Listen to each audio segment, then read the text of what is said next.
Hola a todos, ¿cómo están? Mi nombre es Agostina Tarusquio, soy licenciada en Psicología y docente de la materia Psicología General e Institucional que ustedes están cursando. Y la idea de hoy es poder trabajar acerca de la idea, la noción de producción de subjetividad a partir del texto de Raquel Bossolo, que ustedes tienen que leer, que se llama Los vínculos y la producción histórica de las subjetividades. Bueno, en primer lugar, ¿por qué nos interesa pensar esta idea de producción de la subjetividad? Y vamos a marcar 3 puntos que nos interesan, que es pensar la relación del sujeto con su cultura, pensar la articulación sujeto, grupo, cultura, y pensar los procesos de transformación de los grupos y las instituciones en la sociedad en la que vivimos y nos toca intervenir. La pregunta sobre qué es la psicología, tal como la trabajamos en la clase anterior, a partir del texto de Colombo, y a partir del cual pensamos distintas ideas y pudimos trabajar ahí el objeto de estudio de la psicología. A partir de esta pregunta, ¿qué es la psicología? Lo que se intentaba era delimitar un campo disciplinario específico que lo que hacía era seguir el modelo científico de la época, el modelo positivista de la ciencia, en torno a un objeto de estudio que quedaba delimitado en la mente o lo que más tarde se va a definir como lo psíquico. Para abordar este objeto de estudio, para abordar lo psíquico, se establecía una división metodológica entre dos aspectos. Por un lado, lo intelectual y por el otro lado, lo afectivo. Se separaba, se deslindaba estos dos campos como campos separados y no interrelacionados entre sí. De esto, de esta división, se desprendía la preocupación por intentar deslindar y sistematizar conocimientos, características, leyes y principios universales de la constitución psíquica del sujeto. Pero el punto es que al pensar la complejidad de las problemáticas que nosotros abordamos en el campo de la experiencia clínica y que ustedes también abordarán desde su futuro rol como nutricionistas, al pensar la complejidad de las problemáticas con las que nos toca intervenir, este pensamiento dualista que separa el cuerpo de la mente, que separa lo psíquico de lo afectivo, que separa lo individual de lo social, implica una limitación para poder pensar los fenómenos y las situaciones en las que intervenimos.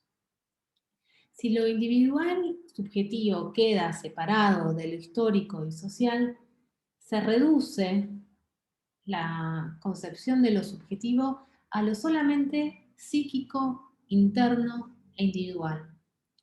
Lo que les proponemos a partir de esta clase es romper con esta oposición clásica del pensamiento que separa lo individual de lo social, lo interno de lo externo, pero para esto debemos poner en cuestión la episteme moderna que está sobre la base de esta forma de pensar. ¿Y qué implica poner en cuestión la episteme moderna? Implica romper y cuestionar sus lógicas unitarias, que lo que hacen es circunscribir todo objeto de estudio a saberes delimitados, con saberes específicos y totales, es decir, saberes disciplinarios que intentan explicar la totalidad de ese objeto de estudio. Y a partir de ahí, extrapolar las conclusiones de ese objeto de estudio a lo universal. O sea, esa explicación pasa a tener carácter universal. ¿Por qué nos interesa criticar esto? ¿Por qué queremos hacer una crítica de la idea del sujeto? En las distintas teorías psicológicas, las teorías y los distintos enfoques que constituyen el campo disciplinar de la psicología, todas ellas colocan al sujeto en un lugar central. Por ejemplo, el psicoanálisis habla de sujeto del inconsciente, pero otros enfoques también colocan al sujeto en un lugar central en la teoría. ¿Por qué? Porque el sujeto, a su vez, es una categoría central también para el pensamiento moderno de la época. Entonces la psicología no podía ser menos, y también la psicología toma la concepción del sujeto y la coloca en el centro de su pensamiento. El problema de esto, de colocar al sujeto en este lugar central, es que, bueno, es una concepción bastante limitada. Ahora vamos a ver por qué. Entonces, las teorías psicológicas colocan al sujeto en un lugar central, se le otorga carácter universal al sujeto y el sujeto es entendido como una entidad ubicada en una psiquis individual. Ahora bien,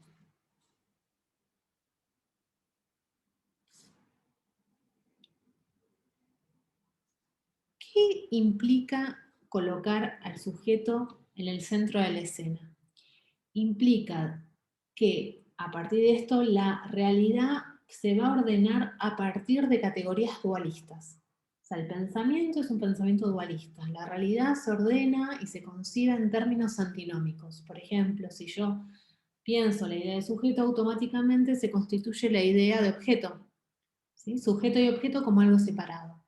Y sobre este dualismo, sobre esta antinomia, se montan otras antinomias, como por ejemplo la interno-externo. Entonces el sujeto sería lo interno y el objeto sería lo externo. Y también la antinomia individuo-sociedad. O sea, el sujeto, lo interno y el individuo quedarían colocados de un lado, y el objeto, lo externo, la sociedad, quedarían colocados de otro lado. El problema de esta categoría es que es una categoría totalmente ahistórica, atemporal, universal, que quiere decir que para todos es igual, y que imposibilita de este modo, si pensamos que lo que del estudio del sujeto lo que se obtiene es un pensamiento que vale para todos del mismo modo, lo que imposibilita esto es pensar las singularidades de las situaciones y de las personas con las que trabajamos. También imposibilita pensar las diferencias, la diversidad y las transformaciones. Ahora bien, si suspendemos por un momento la idea del sujeto como una entidad sustancial y atendemos a los procesos de producción que lo hacen ser, es decir, de qué modo se producen los sujetos, necesariamente nos vamos a descentrar de la lógica unitaria y nos vamos a aproximar necesariamente a pensar de otro modo. No solo pensar de otro modo en la psicología, o sea, si nos vamos de la idea de sujeto vamos a empezar a pensar de otro modo, sino que también esto implica otro modo de pensar en el pensamiento en general y en las diversas situaciones en las que intervenimos. Entonces, lo que vamos a proponer es empezar a pensar la categoría de subjetividad.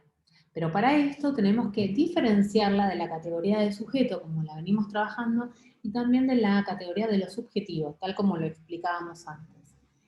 Entonces, pensar la categoría de subjetividad también implica una ruptura con la episteme del pensamiento moderno. ¿Sí? Ahora después vamos a ver mejor cómo. Para la cual, acordémonos que para la episteme moderna, el sujeto tenía una noción, un lugar central.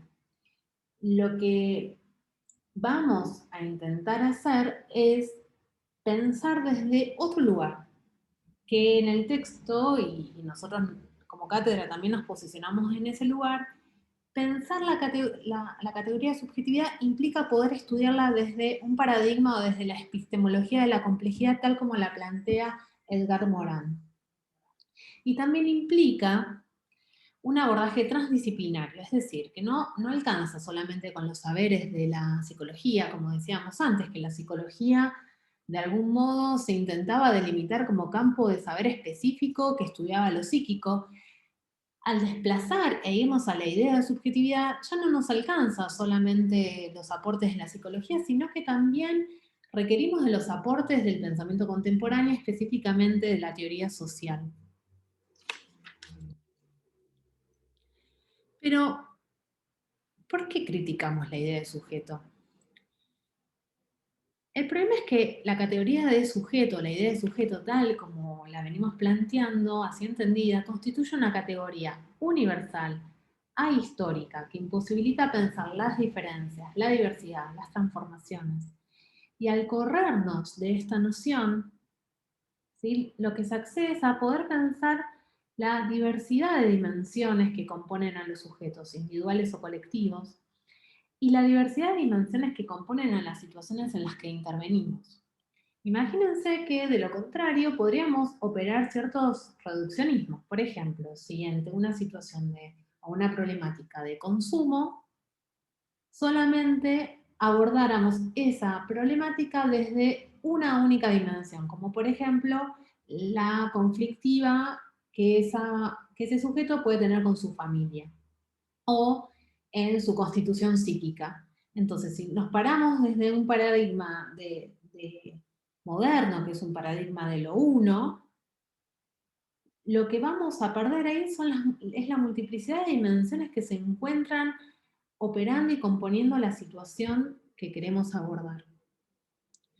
Entonces, lo que vamos a hacer es operar un desplazamiento desde la idea del sujeto al campo de la subjetividad. Y lo que vamos a intentar es pensar cuáles son los modos y procedimientos a partir de los cuales se produce la subjetividad, porque la subjetividad se produce. ¿Sí? Fíjense que ya de este modo nos estamos corriendo de esas categorías naturales, esenciales, que habíamos visto en la clase anterior con el texto de Colombo, ¿no? Como cómo la ciencia moderna opera a través de la naturalización, la sustancialización de las entidades y de las categorías. Si empezamos a pensar que la subjetividad se produce, no es que está dada para siempre, de un modo determinado, de un único modo, entonces se empieza a complejizar.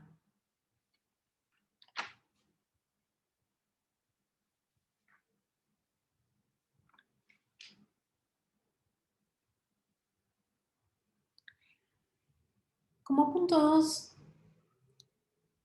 propongo pensar este campo de problemas de la subjetividad, porque la subjetividad ya no es solamente un objeto de estudio o una concepción o un concepto, sino que es un campo de problemas.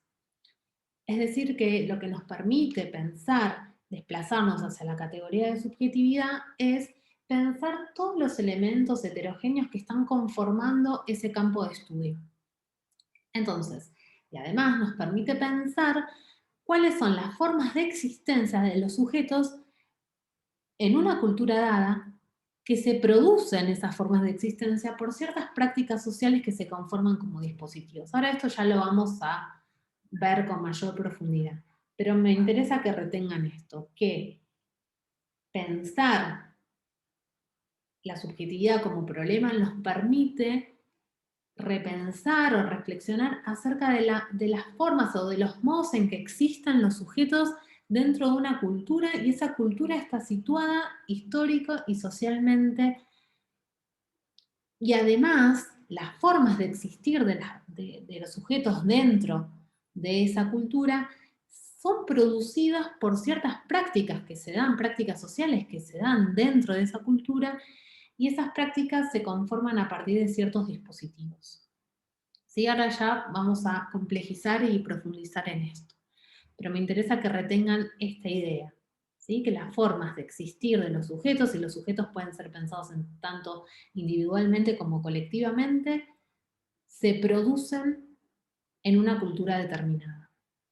Entonces, resumiendo lo que veníamos diciendo, tenemos el mundo moderno y el mundo contemporáneo. En el medio lo que se produjo es una crisis en el pensamiento, ¿sí? O sea, el mundo moderno que podemos ubicar más o menos hasta mediados del siglo XX, del siglo pasado, a partir del cual se produce un montón de transformaciones en la vida social, se producen transformaciones de distinta índole, ya sea el movimiento, muchos movimientos de defensa de derechos de los estudiantes, de los trabajadores, se producen luchas anticoloniales, la independencia de países que que quieren dejar de estar bajo el dominio de determinadas potencias mundiales.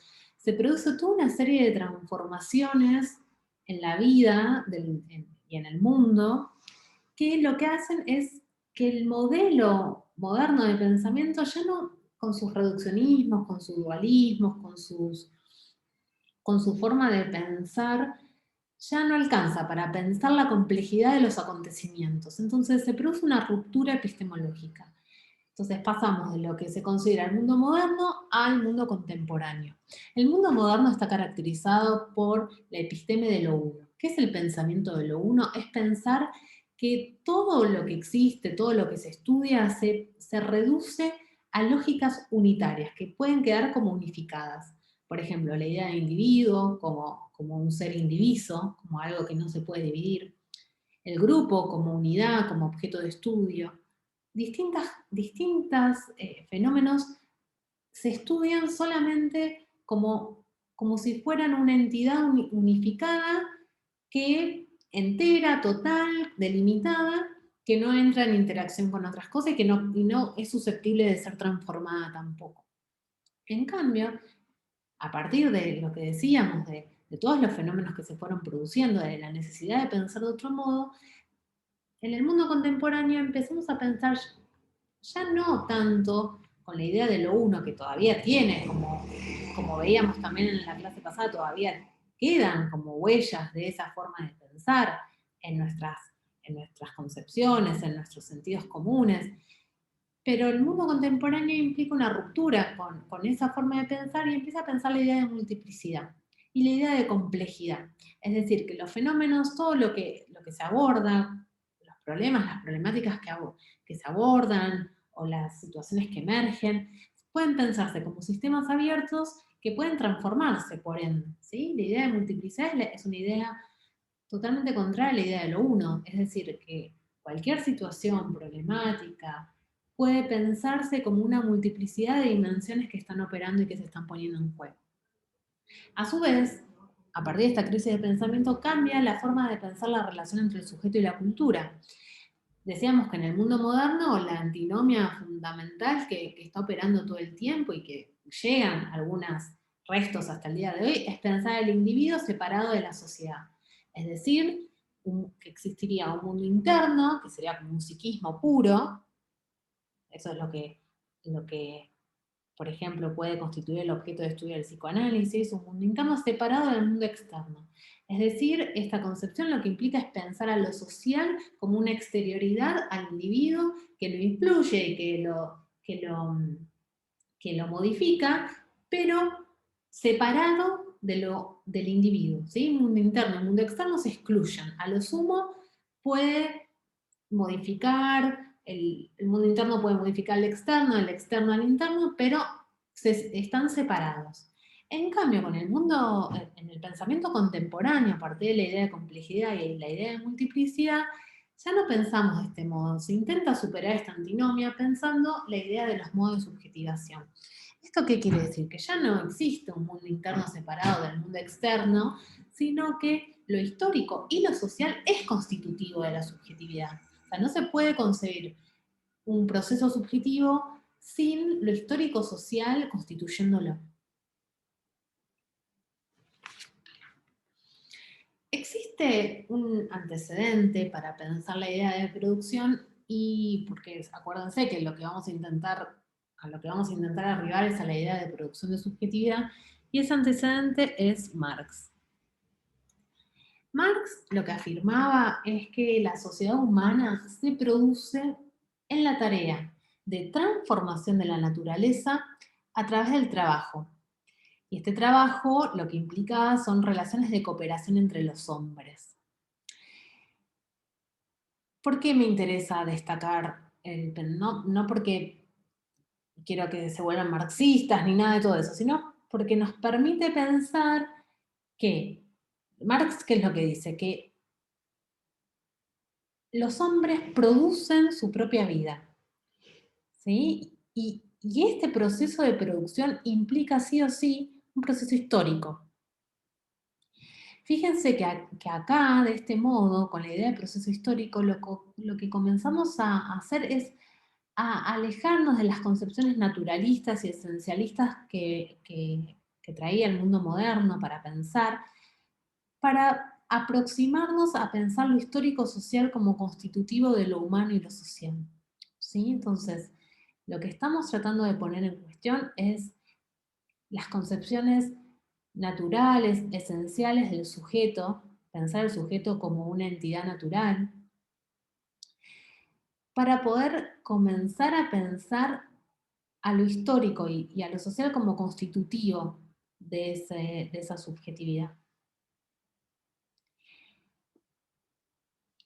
Bueno, entonces lo que vamos a empezar a trabajar ahora como punto 3 es la dimensión histórica, y para esto vamos a tomar a los aportes de dos autores franceses del siglo XX, que uno es Castoriadis y el otro es Foucault. Antes de eso, antes de ir a su pensamiento o a las nociones que nos interesan trabajar, en el texto que ustedes tienen que leer está planteada la idea de caja de herramientas, que me parecía una idea como muy interesante para recuperar, que es una idea de Foucault, porque lo que hace referencia a la caja de herramientas para el pensamiento es que lo que nos interesa es la posibilidad de utilizar las nociones o los conceptos, es decir, pensar a los conceptos o a las teorías o a las nociones como herramientas que nos sirven en función de la utilidad que nos aportan para poder pensar una situación dada. Esto es muy interesante, el carácter situado del pensamiento. Es decir, que a partir de una situación determinada vamos a requerir determinadas herramientas conceptuales que, si nos sirven, las vamos a utilizar para poder pensar. Fíjense cómo nos estamos corriendo de hacer una lectura dogmática de los conceptos, de pensar que los conceptos están dados de una vez para siempre y que si nos situamos en una disciplina tenemos que utilizar sí o sí esos conceptos y tenemos que explicar toda la realidad con esos conceptos que nos da la teoría de las cuales nos posicionamos. Con esto que estamos tratando de pensar, con el campo de problemas que implica la subjetividad, también estamos tratando de pensar que, bueno, que que para poder pensar una situación o para poder pensar una problemática compleja como la que nos puede llegar a tocar abordar, también vamos a requerir de múltiples herramientas conceptuales que las vamos a utilizar en función de que nos sirvan o no para pensar con otros también. La dimensión de otro ahí es fundamental para poder pensar y para poder abordar esa situación determinada. Bueno, ahora sí pasamos a la primera concepción de Castoriadis que nos interesa trabajar, que es la concepción de que lo social es siempre histórico-social. Castoriadis lo que plantea es que los hombres se constituyen y se producen en y por un mundo que los preexiste. El hecho de constituirse en un mundo que los preexiste lo que hace es que justamente luego ese mundo quede como olvidado, quede como naturalizado, sin que pueda ser interrogado. O sea, si yo nazco en una cultura determinada, en un mundo que me preexiste, lo más probable es que luego no me ponga a interrogar cuáles son las condiciones de ese mundo, ¿sí? Lo más es lo que nos pasa día a día. No podemos estar pensando todo el tiempo cuáles son las características sociales, cuáles son los modos eh, de intercambio, sino que eso necesariamente tiene que quedar como naturalizado. Esto quiere decir que quede naturalizado, quiere decir que queda como no pensado. Y este es el problema. Queda como no pensado, no criticado. Castoriadis decía que los colectivos humanos y los psiquismos individuales, las psiquis individuales, tienen una capacidad de imaginación, que le llama imaginación radical. Esta capacidad de imaginación lo que le permite a los colectivos humanos es producir significaciones sociales, a partir de las cuales se instituye la sociedad. ¿Qué quiere decir esto? Que los colectivos humanos o los individuos, como quieran, vamos a pensar siempre en ese doble eje, producen y crean los significados que a su vez construyen e instituyen una sociedad determinada. Es decir, que la institución social pasa a ser pensada como el producto de ese conjunto de significaciones Castoriadis lo llama magma de significaciones, que están disponibles y que fueron determinadas por un determinado colectivo social en un momento dado.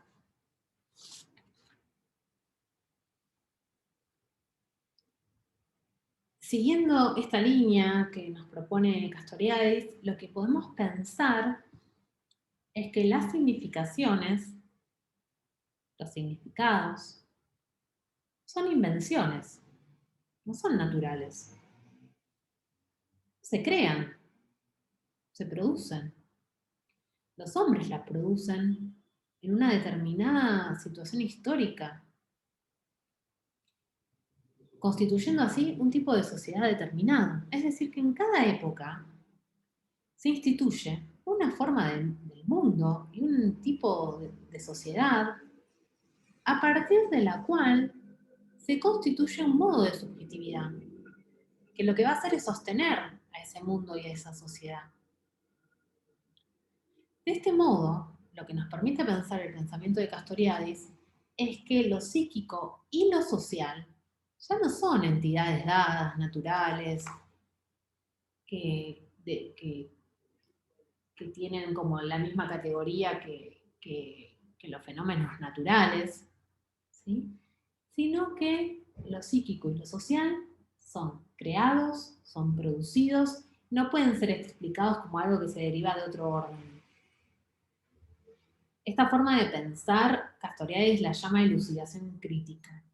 Lo que implica la elucidación crítica es un proceso de desnaturalización de lo social y del pensamiento. ¿Sí? Es decir, que lo social no es natural, es un proceso histórico.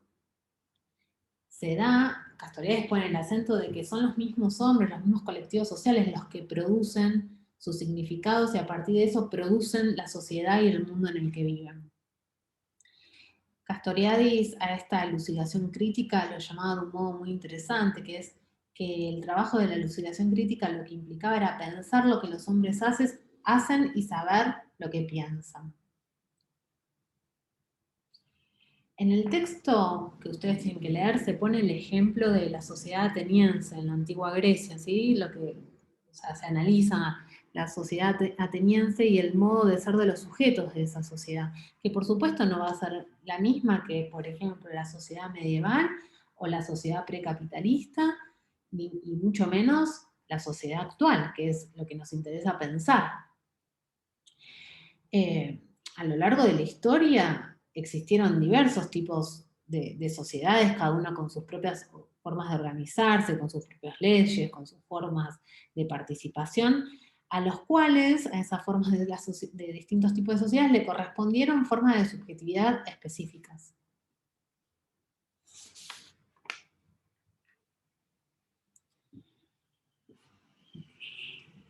Lo que también nos interesa recuperar del pensamiento de Castoriadis es que si la sociedad es una producción histórica y no natural, entonces quiere decir que también se puede pensar otras formas de la sociedad que todavía no existen, diferentes a la actual, porque son justamente producciones. Es una producción. Eso es muy interesante para poder pensar la transformación social y para poder pensar que el mundo en el que vivimos no está dado de una vez para siempre, sino que se puede, que el problema es que estamos casi como obligados a naturalizarlo y eso nos impide poder pensar en su transformación.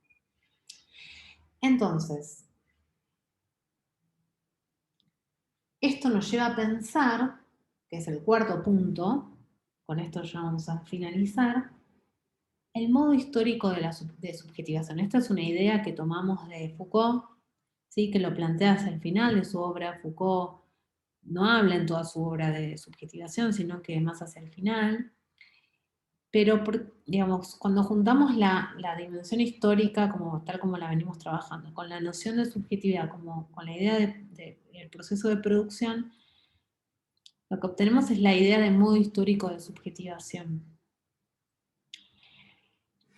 Que lo que nos interesa a través de esta idea es poder comprender los complejos procedimientos que constituyen una cierta manera de ser social. Por ejemplo, el ser social de la actualidad. ¿Cuáles son los procedimientos que la constituyen? Para poder comprender esto, lo que se requiere es estudiar la forma de producción de subjetividad propia de cada sociedad específica. Y esta forma de producción propia de cada sociedad, lo que va a implicar también es ver cuál es el conjunto de prácticas sociales que constituyen dicha sociedad, y estas prácticas modulan y modelan a los sujetos para que sostengan y reproduzcan ese sistema social. Por ejemplo, actualmente el sistema social del capitalismo. Pero cada sociedad históricamente modela y produce sus subjetividades a nivel singular y a nivel colectivo, a través de procedimientos específicos y pautados que serán funcionales a los dispositivos que las producen.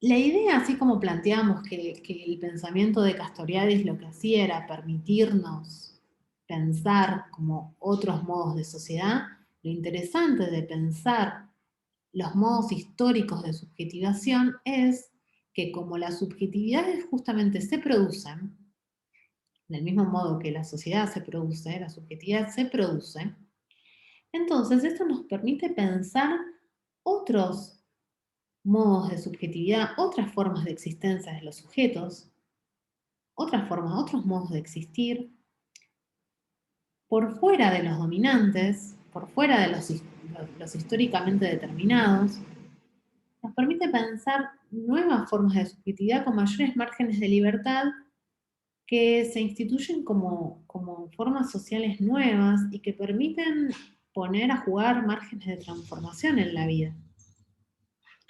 Es decir, con eso se me ocurre, por ejemplo, el movimiento social del feminismo. Está poniendo en juego un modo de subjetivación totalmente nuevo que no está codificado por el sistema dominante.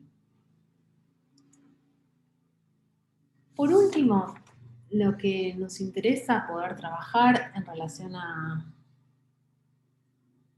esta idea, a esta forma de pensar el modo de producción de la subjetividad es cuáles piensan ustedes que son las condiciones contemporáneas de producción de la subjetividad del mundo presente, a través de qué procedimientos y qué prácticas se produce actualmente la subjetividad, cuáles son las prácticas que ustedes creen que intervienen actualmente, y qué otras subjetividades, como decía anteriormente, existen que intentan transformar la vida y el mundo social tal como está dado. Bueno, los dejo con estos interrogantes que ojalá a lo largo de la cursada lo podamos complejizar, porque la idea es que a partir de esta idea de producción de subjetividad vamos a intentar pensar en las unidades subsiguientes la idea de grupo, la idea de psicología social y también la idea de institución, para luego pensar las prácticas de salud mental, pero lo importante es que nos vamos a posicionar de esta idea de subjetividad como producida histórico y socialmente para poder pensar los demás eh, temas de la materia. Así que bueno, les agradezco mucho y espero que les haya servido. Hasta pronto.